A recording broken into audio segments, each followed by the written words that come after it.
Good afternoon, everyone, and welcome to the Missile Community Cancer Study update. Lieutenant General Mike Lutton. We've got the team here and appreciate everyone dialing in.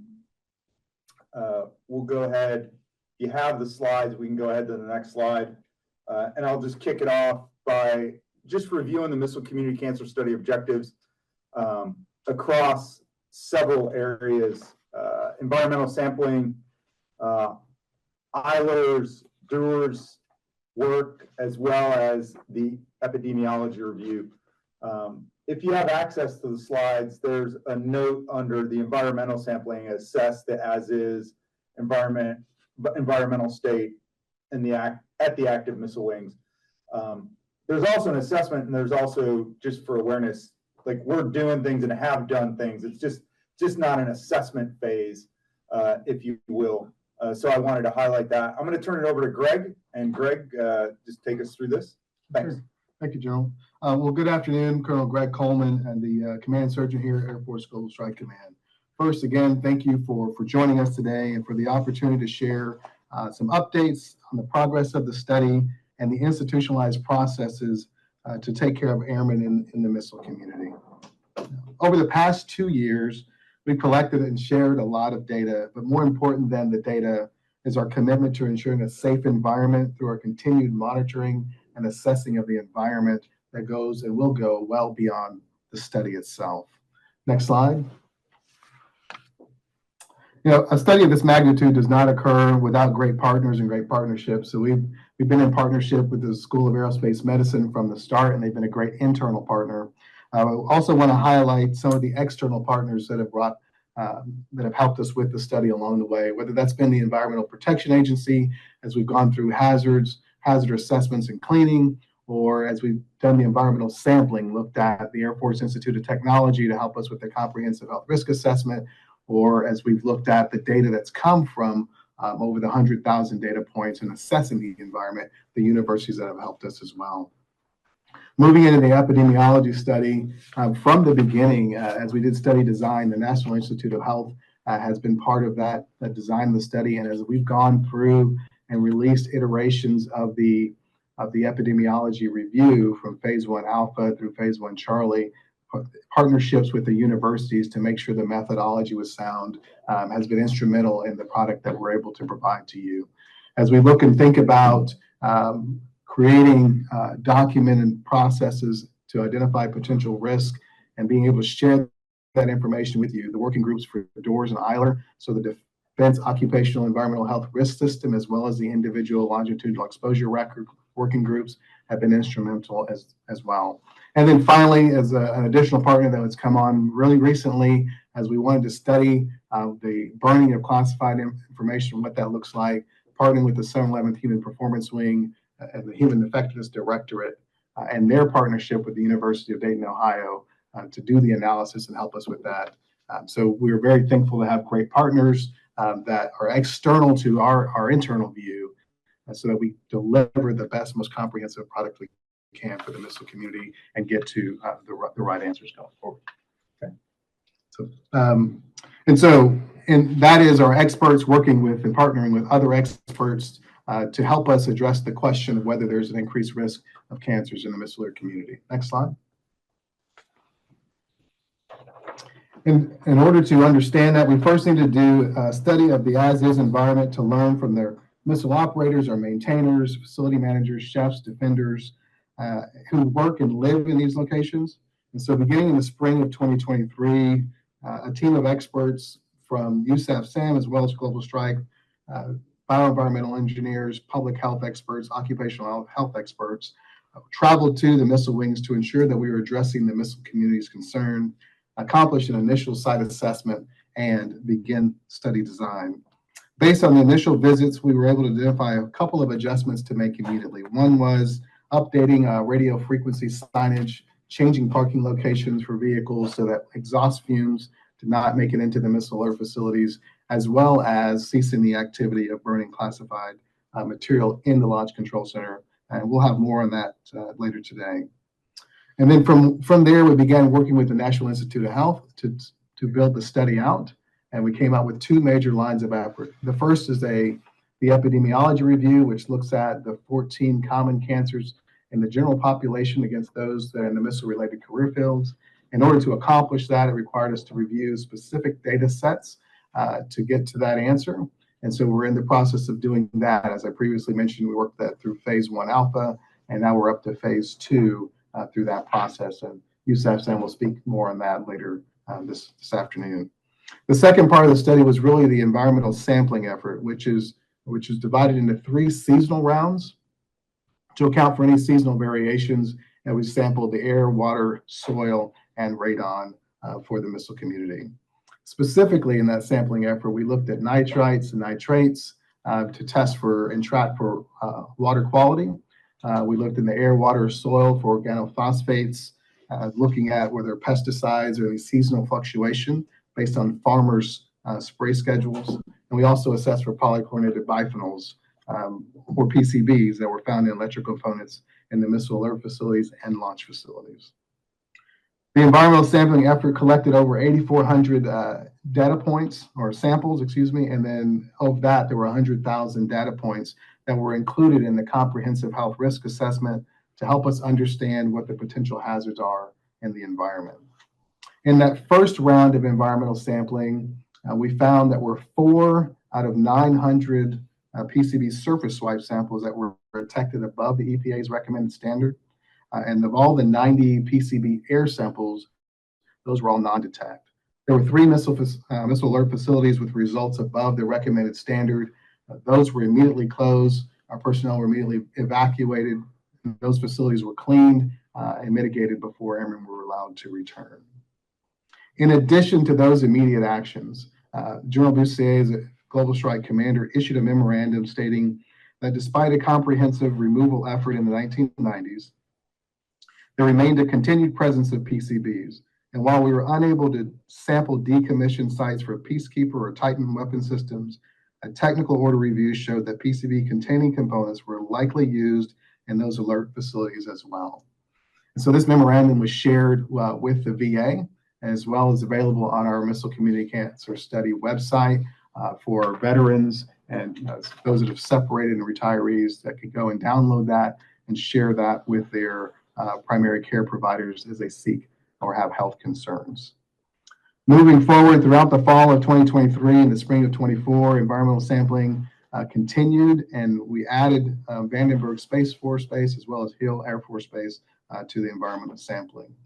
Also during that time, we released phase 1 alpha of the epidemiology review. That looked specifically at military electronic health record data. The limited data set found no increase in non-Hodgkin lymphoma, but a potential trend towards an increase in breast or prostate cancer.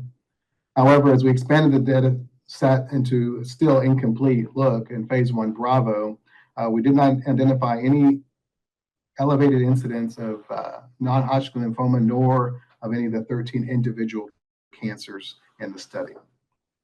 Phase 1 Charlie of the epidemiology review did not identify statistically elevated mortality in the missile community when compared with the general population.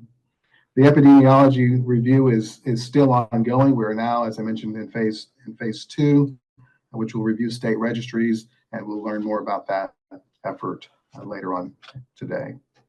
And during our last town hall event, we shared the results of the comprehensive health risk assessment that incorporated all of that environmental sampling data. USAF SAM's assessment was the risk was low, but not zero. Their recommendation to the command was that we implement occupational shops, which the command did in 2024 as part of our commitment to institutionalizing processes that will document any potential risk for the missile community. And that brings us up to where we are today. As I mentioned earlier, we want to share updates on our sustained processes and actions to ensure a safe environment for the missile community. And so now we will transition to some of our ongoing efforts within the missile alert facilities to ensure that safe environment. Next slide. All right, thank you, Colonel Coleman. This is Brigadier General Dave Miller, your Director of Logistics and Engineering. And so career missile and munitions maintenance officer by trade with FE and military experience, Peacekeeper and Minuteman. It's been a little while since I've been able to participate in this forum, but to like many of you out there, this is not only important, but it's personal. So drawing attention to the left-hand side of the screen, take a look at the PCB response protocols. For the maintenance technical orders, we have identified 4 TOs where we are in the process of making adjustments to the verbiage inside those documents, as well as 3 civil engineering manuals. For all 7 of those documents, we already have protocols in place, and the individuals going to the field working around these work centers are familiar with the areas and environment they're working in. For the maintenance TOs, we're looking for publications, all 4 of those this month. And for the civil engineering manuals, looking for publications by the end of this year, by December 31st. For the signage piece, this is comprised of 2 time compliance technical orders, as well as 4 one-time inspections. For the 2 technical order, time compliance technical orders, we're 78% complete, having surveyed 388 of the 500 sites have been identified. And on the 4 one-time inspections, that's broken into MAFs, training facilities, launch facilities, and the launch silos themselves. For the MAF and the training facilities, those are 100% complete at this time. For the launch facilities, we anticipate a completion of those by January of 26. And the missile launch tubes, actually getting inside the tubes, that itself is going to take a little bit longer time. We have that baked into an inspection cycle for the sites. All told, we're 93% complete, having accomplished 888 inspections of the 956 locations have been identified. It's important to note that a lot of this is not merely going out to place these signage, it's just the validation and verification of the signage already there. If I can draw your attention to the right-hand side of the screen, I'd like to really focus on the deep clean contract and the PCB cleaning contract, and allow me to explain the difference between those 2 right now. The deep clean contract is bringing in outside industrial cleaners to be able to refresh the LCC itself. And so this is on a 5-year cycle for all of the launch control centers. The Malmstrom and Minot already have existing contracts, and F.E. Warren's contract, which just recently expired, is in the process of letting the new contract and continuing the work that's already being accomplished or has been accomplished in the past. For the PCB cleaning contract, this is the new effort that is specifically targeting the PCB. It's a different contractor we've brought in. To date, Malmstrom has had 3 of the sites cleaned, and 1 site is being accomplished this month. For Minot, 4 sites have already been accomplished, and for F.E. Warren, 2 sites have been accomplished, and 2 are in the schedule for the remainder of this year. Going into this summer of next year, we anticipate accomplishing 4 more sites at each one of the locations. So by next summer, we expect to be more than halfway complete with the sites across all 3 of the wings. And with that, I'll turn it back over to the next briefer. Thank you, Joe Miller. So as we talked about early on about what we found in the initial assessments of ceasing burning activities in the LCCs, we wanted to take a specific look at that activity separate from the environmental sampling piece. And so we'll transition to the next slide. I'll turn it over to Yusuf Sam to provide an update on that. Good afternoon, sir. So this, as alluded to, the comprehensive health risk assessments were provided back in May of this year. But of note was all burning activities had been ceased prior to any environmental sampling that we occurred starting the summer of 23. And so with this next part is the research involved into what happens when we burn some materials and doing the analysis of that. With that, I would like to hand it over to Matt Ferrari, who's a researcher with the 7-11 Human Performance Wing, specifically in the Human Effective Directorate. Sir. Hello, my name is Matthew Ferrari. I'm representing the Human Effectiveness Directorate, and our lead is Dr. Christy Durant. And I'll be discussing some of the burns that we've done in research of this issue. So to date, we've conducted all of the burns. We did a total of 18 burns looking at 6 total conditions, both with the TDI labels and the crypto tape. So for each of these, we did just the TDI labels or the crypto tape, the labels or tape with a burn matrix that we got working with the Global Strike E30 office, which were commonly used in the complex previously when they were doing the burns. And then also a third condition for each of those. It also included the matrix, the labels or tape, and WD-40. We did multiple trials of each for a total of 18 burns. For sampling, we had looked at the substance-specific data sheets, the SDSs, for each of the materials that were burned commonly in the LCCs, and looked at what were the potential emissions from them, looking at the pyrolysis, the breakdown products from burning, to determine what were the potential off gases and other emissions from that. With that, we looked at a total of 89 toxic organics, 26 metals, and 4 combustion gases. From that, we had a total of 24 of our targeted chemicals for detection and 0 metals. And as a research organization, we also looked at to kind of have the widest possible aperture and looked at the total exposure risk to the community. We looked at non-targeted chemicals, looking through those analysis results, and detected an additional 31 non-targeted chemicals. At this point, these results are still preliminary, and our predictive risk and our chemistry teams are still working on quantifying these results. We don't have the quantification just yet, and also looking at determining the level of hazard and risk to any of the members in the LCCs, if there is any. For the images you'll see here, on the very top was the burn setup that we did at the University of Dayton Research Institute, looking at some particulate samplers, and there's the burn chamber. And on the bottom there, you'll see another view of the burn chamber, some of the chemical samplers, the multi-gas sampler, and then there's a small plot of some of the results from the multi-gas sampler, the green line there being carbon monoxide. Next slide, please.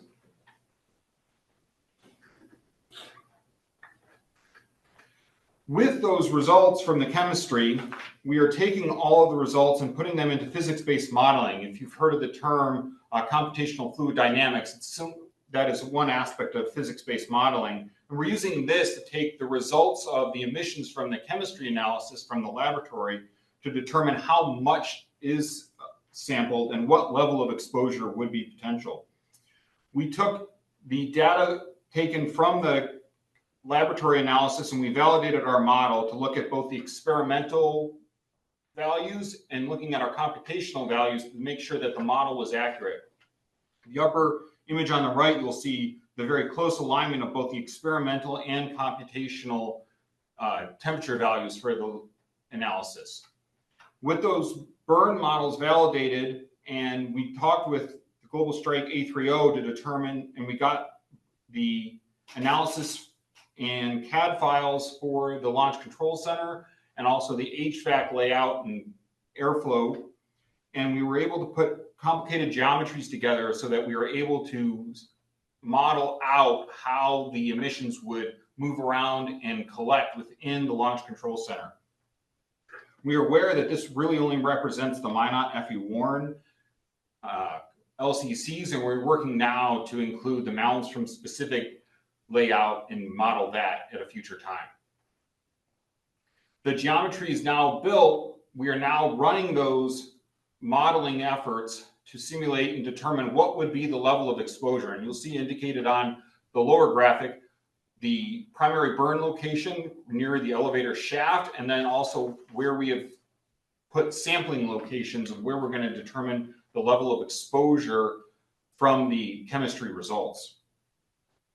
At this time, there's no real smoking guns in the data that we have to date, but it's really too early to draw any more broader conclusions at this time from the data that we have at this point. And we're continuing to work this data and expect to have a report hopefully by the end of the year.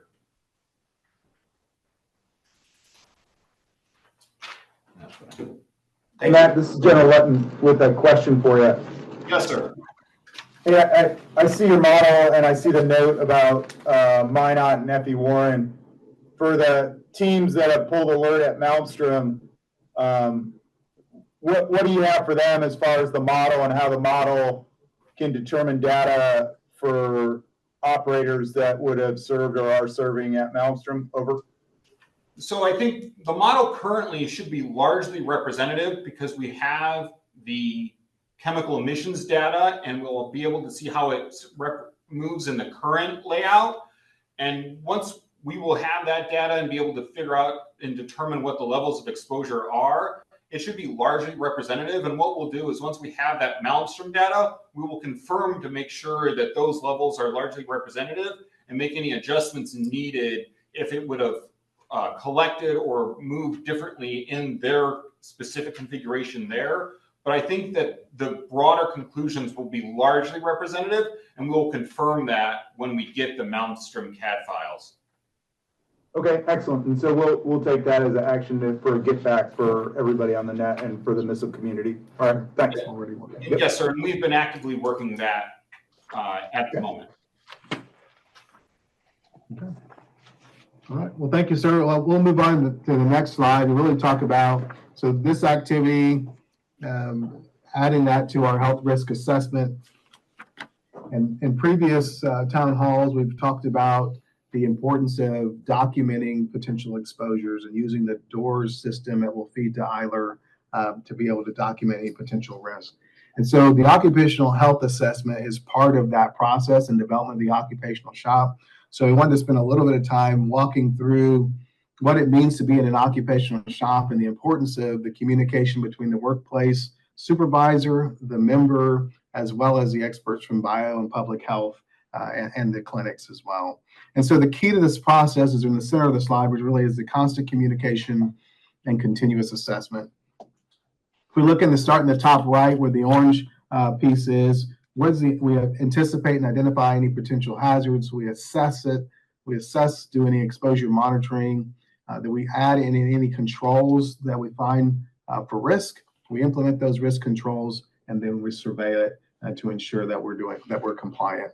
So if we use the PCBs as an example, so during the initial assessments, the missile community brought forward the concern about PCBs. We incorporated that into the sampling so that we identified a risk. In the sampling for exposure monitoring, we identified that risk. And then now we need to move and think about what do we have for controls. So engineering wise, we're doing the cleaning and mitigation if we need to refabricate anything for a particular panel. For administrative controls, updating signage or validating that signage is available to identify any particular hazards. And then we would incorporate PPE if necessary. So if we're going to open a panel, use and have the appropriate PPE and ensure that we are training every member appropriately for the use of the PPE. Then we move over, if we've assessed and agreed upon what those controls are, now we implement those controls across the environment to make sure that they're there. And then we use the last piece in surveilling to make sure that we control that those were in place.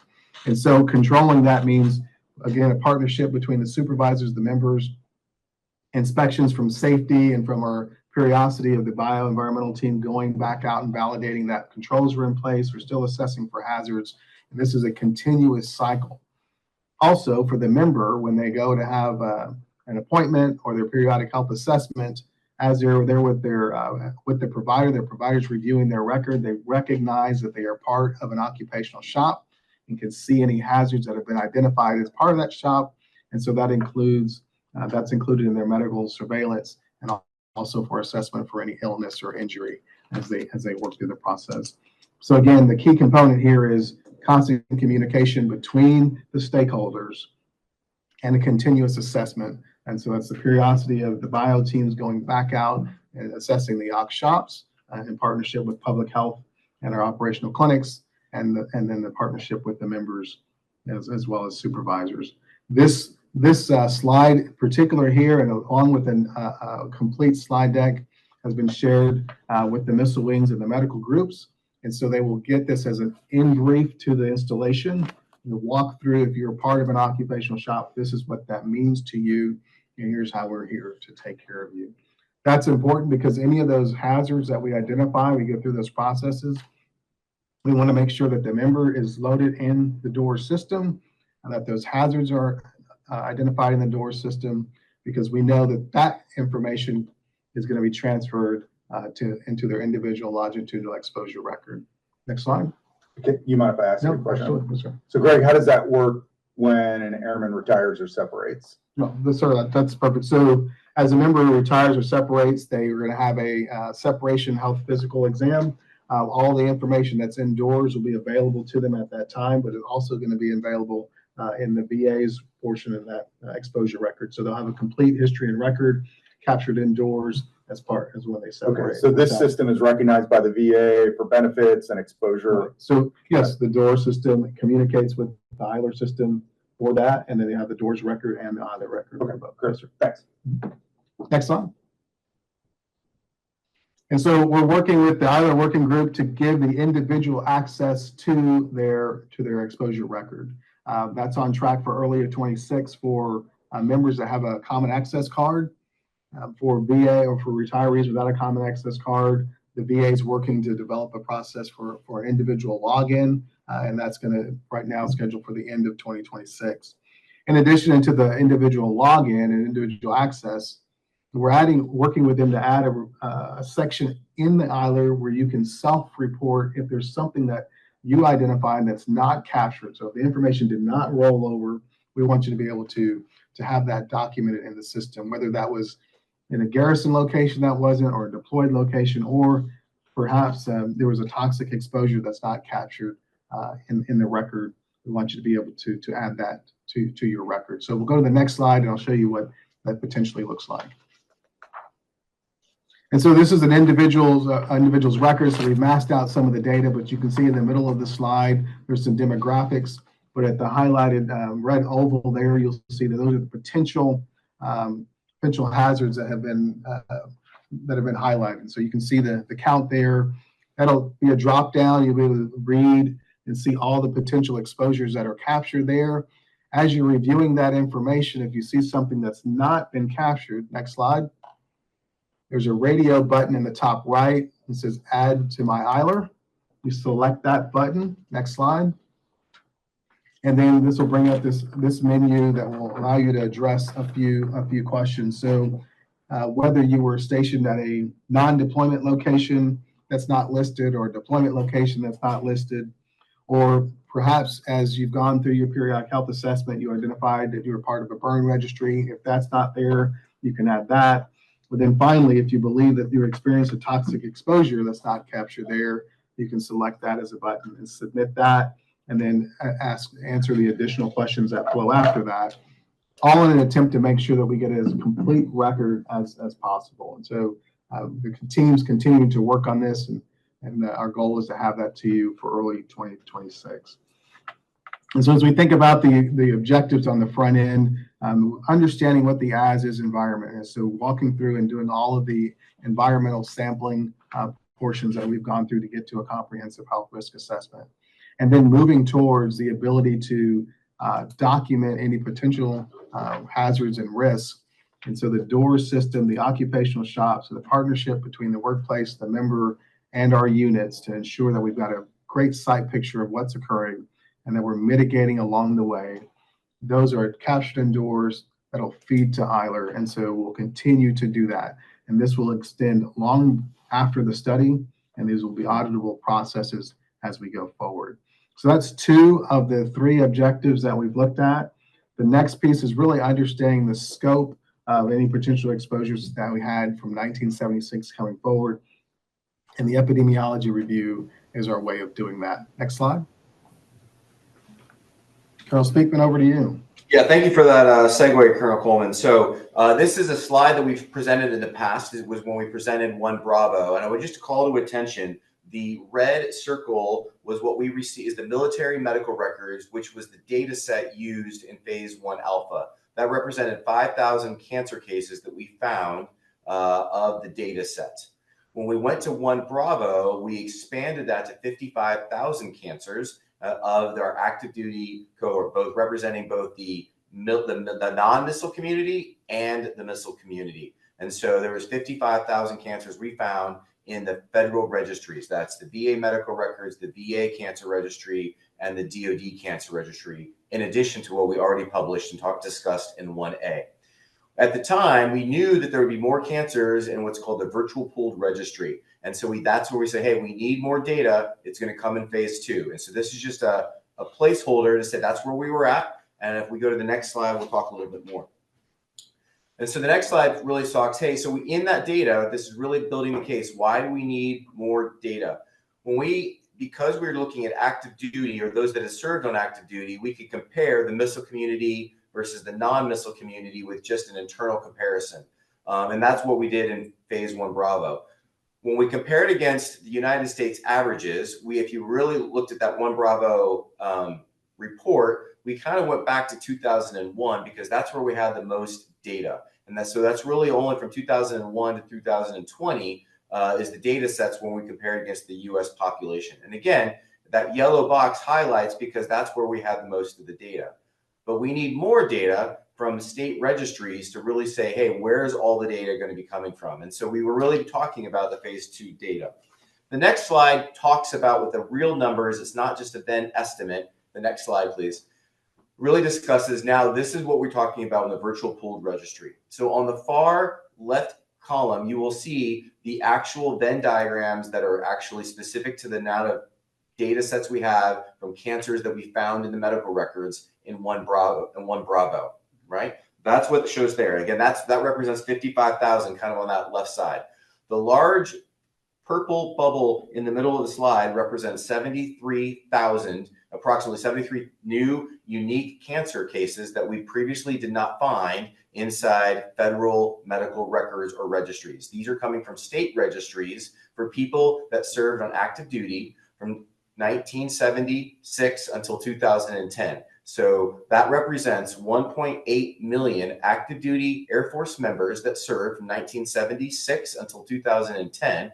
And in totality here, those bubbles represent 128,000 cancer cases of the 1.8 million active duty served. And so that is the data set that we have respective on the size of those bubbles, the data that we are currently processing.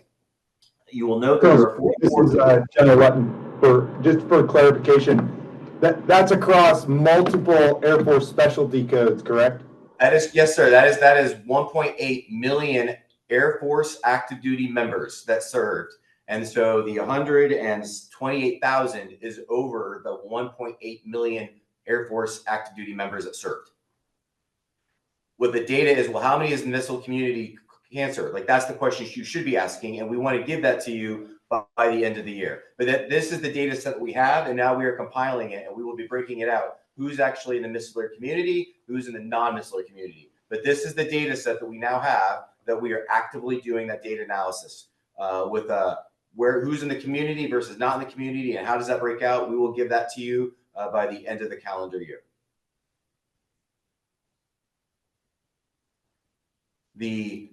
Continuing on, so the 44 registries, go back one slide, please. The 44 different registries, USF-SAM has received data that we're putting into this graph right here as 35. And so 35 of the 44 registries we have received.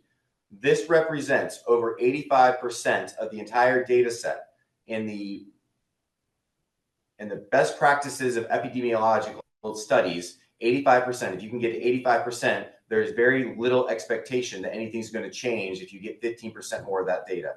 We are not going to be done until every state gives us their data. And at some point, when we get all the data, we will give a final amended report. But at this point, even with 35 out of the 44 registries reporting to us, we are confident that this will be a truth and the data that we find and report will not change. But that does not change the fact that we will not stop, I will use the word pestering, the state registries to give us their data.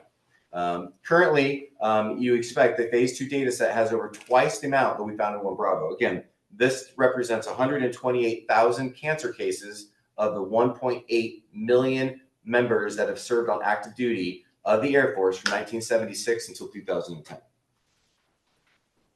The other thing I just want to highlight is of the states that reported in, every state with an active nuclear deterrent mission has reported in. So we have every active nuclear state has reported their data. We have their data set. On the next slide, we will continue to receive data and run analysis. For example, the state of Utah, we received their data yesterday. And so we will continue to receive their data and we will continue to add it onto a future analysis. We will continue to work with our external partners, specifically Wright State University and the University of Nebraska Medical Center are our partners as we go through this phase 2 study. Once we receive this study and give an initial report available, we expect to do an initial report of the information we have by the end of this calendar year, once it goes through the appropriate PA clearance, We will give it out in a public call form just like this and make sure it's updated to the website as we have done historically. Back over to you, Colonel Coleman, if there's no other questions. All right. Now let's go ahead and go to the next slide. So thank you for that, Colonel Speakman, and adding to the work that you and the team have already done. And so as we continue to move forward, foot stomp again, institutionalizing processes to document and communicate potential hazards.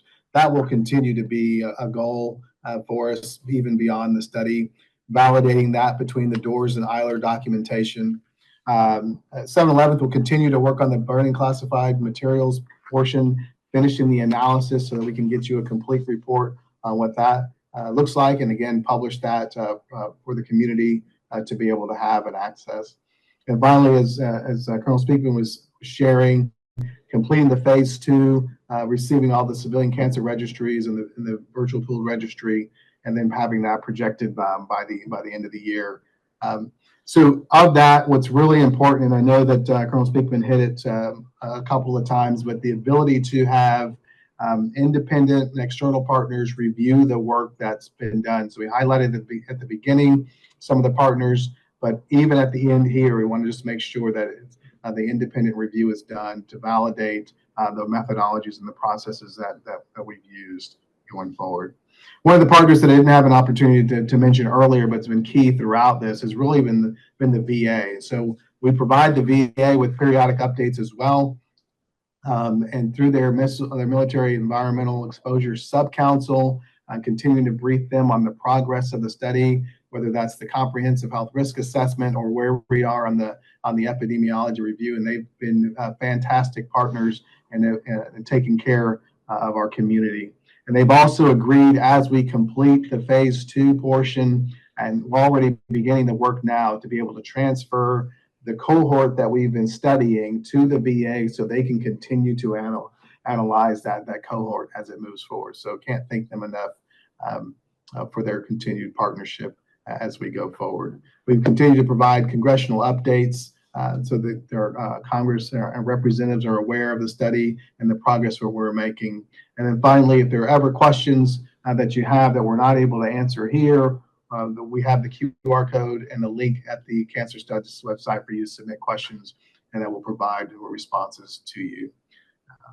Pending that, sir, on questions, I'll turn it back over to you. Before I wrap up, I just want to turn it out to the field, and for those folks online, if they have questions for any of the briefers or myself, let's go ahead and take those on board. I know we have some time. Over.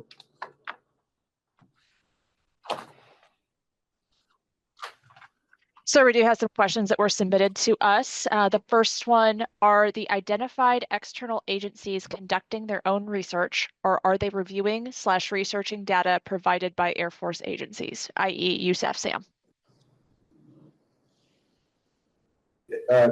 Yes, sir, I'll take that one. So the external partners are reviewing the data that we provide to them. They are not assessing their own independent data analysis. Let me rephrase that. We are giving them the data. They are reviewing the processes and double checking the data math. It is not that they are going and independently doing their own epi study and doing their own, gathering all the instances independent of us. We are providing them the data that we've already gathered. Okay. But Colonel Speakman, would it be accurate to say that they are independently studying or reviewing the methodology that we're using, right? To validate that the methodology is appropriate, that it's accurate and valid in terms of in the fields of study. Is that accurate to share? That is 100% accurate. Okay. Okay, next question. Where can we get copies of all the information released to the VA or other studies about what was/is present at LCFs and how it is being cleaned up? So on our Missile Community Cancer website, we have shared all of the sampling information, all of the reports that we have published are all on the website to be downloaded. And we've broken them out by reports and memorandums. And so there should be very clear in terms of your ability to click through that to find the data. But everything that we have published, reports, whether it be epidemiology or environmental sampling, all of those are available on the Missile Community Cancer website. And that website was on the last slide. Yes, sir. And we'll show that again before we sign off. Yes, sir. Okay, next question. Has the Air Force documented any increase in PCB levels following initial cleaning, maintenance, or material disturbance at LCCs? Sorry, can you read that again? Has the Air Force documented any increase in PCB levels following initial cleaning, maintenance, or material disturbance at LCCs? All right, thank you. Yeah, so this is Dave Miller again, Brigadier General Miller. I think it's as we've gone through this journey over several months, first with Environmental and then now with the external contractor, as we've swapped the different areas, we have collected different measurements, some above the acceptable level, some below the acceptable level. And it varies from site to site and from locations on the results we receive, probably based on how much exposure there was in those areas in the past. I say that we are remediating the areas down to an acceptable level and even looking at some cases at removing panels and overhauling that entire area to areas to get it back down below the acceptable level. I hope that answers the question. Dave, just one pile-on, and then maybe the individual that asked the question. Part of the protocol for the PCB cleaning, which is different than the deep cleaning, is for it to be considered cleaned, it has to be tested to below the level. Correct. Like, yeah, okay, so if you want to talk to the teammate that asked that question, Certainly. it's part of the contract for PCB cleaning. Yes, sir. And so what we've done with the PCB contract is going into the areas where there are known PCB locations inside the LCCs, cleaning all of those areas and swabbing afterwards to make sure they are below the acceptable level. Oftentimes checking multiple times to make sure they're below the acceptable level. And not leaving those areas or allowing people back into the working in those areas until we get it down below acceptable levels. Okay. So to be clear, sir, because there's another question that follows within the same line, we have tested to make sure that cleaning activities did not inadvertently redistribute the PCBs, correct? Yes, we test for that as well. Okay, the next question is, are the results from the post-remediation environmental sampling, air, surface material, made available to affected crew members and their medical providers? Can you repeat that one just so I understand clearly what we're asking? Are the results from post-remediation environmental sampling made available to affected crew members and their medical providers? Yeah, so I'll go back to how we had discussed earlier about documenting potential exposures in the doors system. And so now that we have occupational shops for all of the launch LCCs and the MAFs, all of that information as they go through the cleaning process can be documented in the door system that connects to that individual member and for the unit. So they should be able to have access to and see what was in that particular LCC as it went through the cleaning process. So supervisors, the member, and locked into the door system. Over. Yeah, this is going to sound like it's putting you on the spot and it's not intentional, but like, let's say I was a lieutenant at Minot in 2013 or 2014 or 2009. And I know I pulled alert out at Hotel 01. I can go out in our Missile Community Cancer Study online, the data that's posted. Is that searchable for me to look at what Hotel 01 came back as far as the testing, or how do I determine based on a time epic when I pulled alert, vice when we initially tested for PCBs in the 23 timeframe? Over. So, yes, sir. And so you can. So if you're in Hotel 01, you could go and find the sampling results by LCC as part of that on the Missile Community Cancer website. And then for whatever teammate asked the question, it was relayed to us like post remediation. You definitely want to provide it to your medical provider, or I would strongly recommend that you provide the pre and post remediation, right? In particular, if it was one of the LCCs, let's say at Malmstrom, that came back and the samples were above the EPA limit, you most certainly want your medical provider to know that. Yes, sir. Okay. All right. So there was another follow-up with the remediation. With the refabrication and replacing contaminated panels, it suggests that contracted remediation efforts may not have been consistently succeeded. Can you confirm if this is the case? What I can tell you is that part of the contract would go and we will, the contractor performs the cleaning procedures, takes a swab to check and see if it has been successful. Oftentimes, if it is, and on the occasion that it's not, we'll re-clean the area and test again. If it reaches a point where the cleaning is deemed to be ineffective for that area, then that particular part of the LCC is isolated, and that is the part that is removed and will be replaced. It's worth noting that those procedures are still in development right now, but we're working with the program office to have a timeline laid out. Roughly, it's about 6 weeks to be able to remove that piece of equipment, have it conditioned, and then to replace it. Many of these areas where we find the PCBs, when they were constructed, they were not designed to be removed or replaced. They were installed in the LCC as a permanent part of that. So this is more than just going to your circuit breaker and removing the face of the circuit breaker and replacing it with something else. In many instances, this requires destructive abilities to take that part out and then to replace it. Thank you, sir. Are active duty ICBM operators, maintenance, or FM personnel being used to carry out the removal, replacement, or refabrication of panels or components known or suspected to contain PCBs?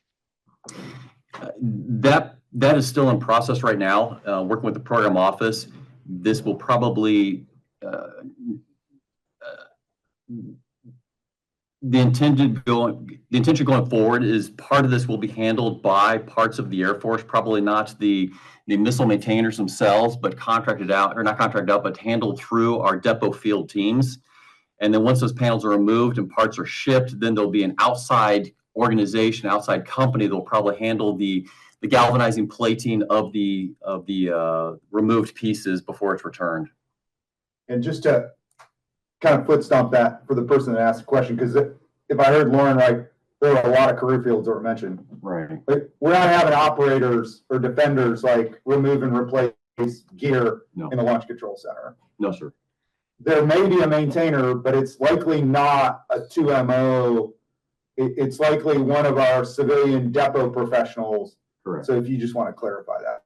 Yes, sir, you're right.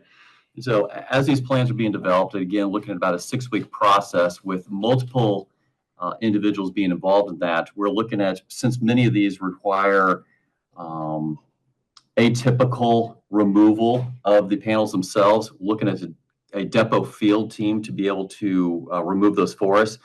And then it's shipped off to an outside contractor, likely somebody not involved in the government, but a civilian company that would handle much of the remediation, replating and cleaning, and then return it to us.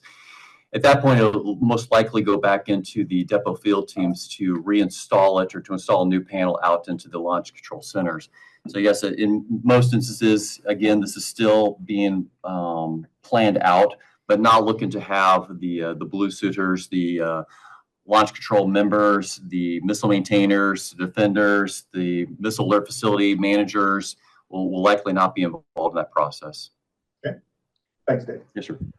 So another follow-on question to that, sir. If these people are not within global strike, the next question has to do with what protective equipment, professional hazard training, specific training, and occupational monitoring protocols are in place. Is there anyone within global strike that's doing this, or is this completely outside of global strike? Can we speak to this? Again, looking at something that's still in planning, I'll use an example. The contracted team that is providing the PCB cleanup inside the LCC at this time. This is an outside agency that was researched and discussions were had with the program office. They were specifically sought out based on their ability to handle contaminants like this and be able to manage them. So there's a niche industry that handles things like this. So more than likely, the conversation will be held with them. They're going to come into this fully acknowledge, the work they're being asked to do. This will be open and transparent communication for the work they're being asked to do and the hazards associated with that. Thank you, sir. As a former Grand Forks missileer, has the study evaluated the missile sites and former missileers from the 321st Missile Wing? While I know only one site is accessible, was any study or sampling done there? Go ahead, Greg, and then we'll go to Colonel Speakman. Oh, sure. So we didn't have the ability to sample decommissioned sites.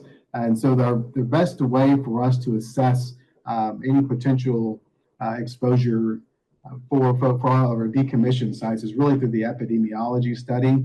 And so we've gone back from 1976 to come forward to be able to see all of the personnel that were involved with any part of the missile community from that time. That involved partnering with our history office to get the volume of AFGSCs that would have been in the missile community going back from 76 and coming forward. So partnership with history office as well as the personnel center to make sure that we captured as broad of a community as possible. Okay. For the burn study, for TDIs and tapes, did they look at common accelerants that missileers may have used, such as cleaning sprays and printer paper, or did they just burn the TDIs with nothing else used? For part of the matrix was isopropyl alcohol, printer paper, cotton balls, manila envelopes, and react paper was the matrix that we burnt. That was part of one of the trials for each of them. It was the matrix used, so we burnt just the tape or the TDI labels. Then we burnt it with the matrix consisting of those materials, and then with the matrix and the WD-40 as the third trial for each of the materials. Another question on the burn analysis. Did you incorporate higher or lower quantities of burn materials? For example, sometimes we filled the entire can with burn materials, while other times we burned very little material. No, we were consistent for each of the trials. We burnt the exact same material for consistency so that we were able to have good analysis of the conditions. We are going to be able to, if need be, to vary the inputs to the modeling to determine if higher concentrations would have been worse, but we have the ability with how we've done it now to determine what the emissions are and could work with the risk team to determine if higher levels of emissions or if we were to increase the amount of TDI labels would have increased the hazard level. Working with A30, we tried to come up with a level that was the most representative. So another question on the burn analysis, specific at Malmstrom, but this can be applied across sites, I believe. Will the burn analysis at Malmstrom account for the location of burning inside the capsule, for example, on the catwalk, with the blast door closed? We can take into the benefit of using the model is the ability to change the conditions. So if there are conditions that have been missed, it had been pointed out earlier of the change in the blast door location, we can take into account those conditions of an open or closed blast door and the change in ventilation. So yes, that can be taken into account. Yeah, and Matt, that's the point. And for the teammate that asked the question, that's the point. We owe you that due-back on that analysis because the model will reflect that, but we need to be clearer and more comprehensive on the analysis. Over. Yes, sir, and we'll get with you and have those specified, and we'll get that done. Okay, Maybe so time for 2 more questions. Over. Perfect. Yes, sir. When will the ICBM community have a burn memo like the PCB memo to document their long-term exposure to carcinogens created from exposure to 150 to 300 indoor burn experiences? That's a great question. So in order for us to get to the point where we're able to generate a memorandum similar to that of the PCB memo that went out, we have to complete the analysis that the 711 Human Performance Wing is doing. So once that analysis is complete and we understand what the concentrations are from the different chemicals that were burned, then we could move forward to development of a memo similar to that of the PCB memo. Okay. All right, 2 more questions if we got them. I'm looking through right now, sir. Okay. If we don't, that's fine too. Oh no, we have plenty. I'm just trying to make sure that we are getting to the questions that most people have questions on. And Lauren, while you're looking through them, for the folks, if they don't get their questions answered, we answer all the questions, just not in this online forum. We'll get back to them, correct? That is correct. Yes, sir. We will take these for action as soon as we're done. Has the data at the Torchlight initiative been accessed and incorporated into this study, sir? That's a question. So we are aware of the Torchlight paperwork, and we've had discussions with them, and so we are aware of that. But for the data integrity and the analysis of how we have set up our study, we've taken the data strictly from the medical registries and medical records, and so we were aware of that data set. Our data set came from the EMR, the electronic medical records, and the cancer registries and the virtual pooled registry. And so to ensure the integrity and that everything was done uniformly, our data set came purely from the medical records, the cancer registries, both federally and from the state levels. Okay. Thank you so much, sir. Question. Yes, and I think this is the best one to end on. How do I register my experience and my cancer diagnosis? Greg, we'll start with you and then see if Colonel Speakman has anything. No, I think so. I think what Colonel Speakman just shared in terms of the ability to expand that record. So he talked about earlier about the 1.8 million individuals that we're able to access in the different portions of the cancer community. And so the broad nature of the cancer study itself means that we were capturing everyone in the community. So as an individual, there's not a need as an individual to go in and self-register. However, I will pause and say this: as we gain or get individual access to your ILR, if that's something that you have access to do at that time, you might be able to enter it that way. So, Colonel Speakman, is that about right?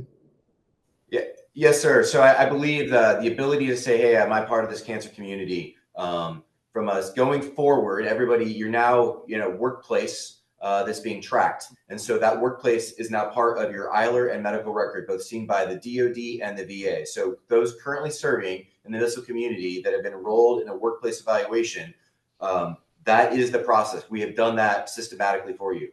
For those that have served in the past before that they were created in these workplaces and are currently not serving, there are ways that Colonel Coleman talked about in an ILR. You can say, "Hey, I was exposed here," and we outline through that process. And so there are going to be ways to say, "Hey, I was involved in this community," and universally, but from a systematic standpoint, the VA and what we're working with the VA, we're telling them and providing them all this information. So they are aware as well at the systematic level. Okay. Colonel Speakman, anything from the USAF SAMS team before we close out today's town hall? The only other final thing, sir, is when I say that there's 128,000 cancer diagnoses, that is a large number, that each one of those truly affects an airman and their family. And so although that number seems large and we can spew that off the mouth, as a physician, I can tell you that a single one of those cancer diagnoses truly really upturns and affects an individual airman and their family. So it is not without loss to saying that that's a very large number of cancers that affected U.S. airmen for the past several decades. Yeah, thank you for that. Greg, anything? So the last thing I'd just share is that we're committed to doing work beyond the study itself. The study is important, so it kind of leads us in directions, and we're wrapping up the objectives that we started. But our commitment is to, as we go forward, is to continue to have processes to take care of airmen, to be on the early side of understanding what those potential hazards are, mitigating them long term, and being able to share documentation with them along the way. So this is definitely a partnership from start to finish. Okay. No, I appreciate the teamwork in service to the folks that are still doing the mission and the folks that have done the mission in the past, our veterans, and thank them for what they've done for the country and the work that we still owe them if they're still on active duty or they have served. What I'd leave you with is we're really in a bit of a transition from the study perspective, right? because as it was briefed today, we expect to get that phase 2 sometime towards the end of the year. So we're looking at different forum of how we're going to be able to have the community have a transparent discussion and conversation with the data, as well as with the partners who did the peer review of that data, because we think that's absolutely critical. One other one I would leave the team with is we're working with 20th Air Force, and you'll see an adjustment on the periodicity of the deep cleaning. We're going to increase the periodicity of the deep cleaning. Where it is right now is it's every 5 years, but that's too much time in between the cleaning.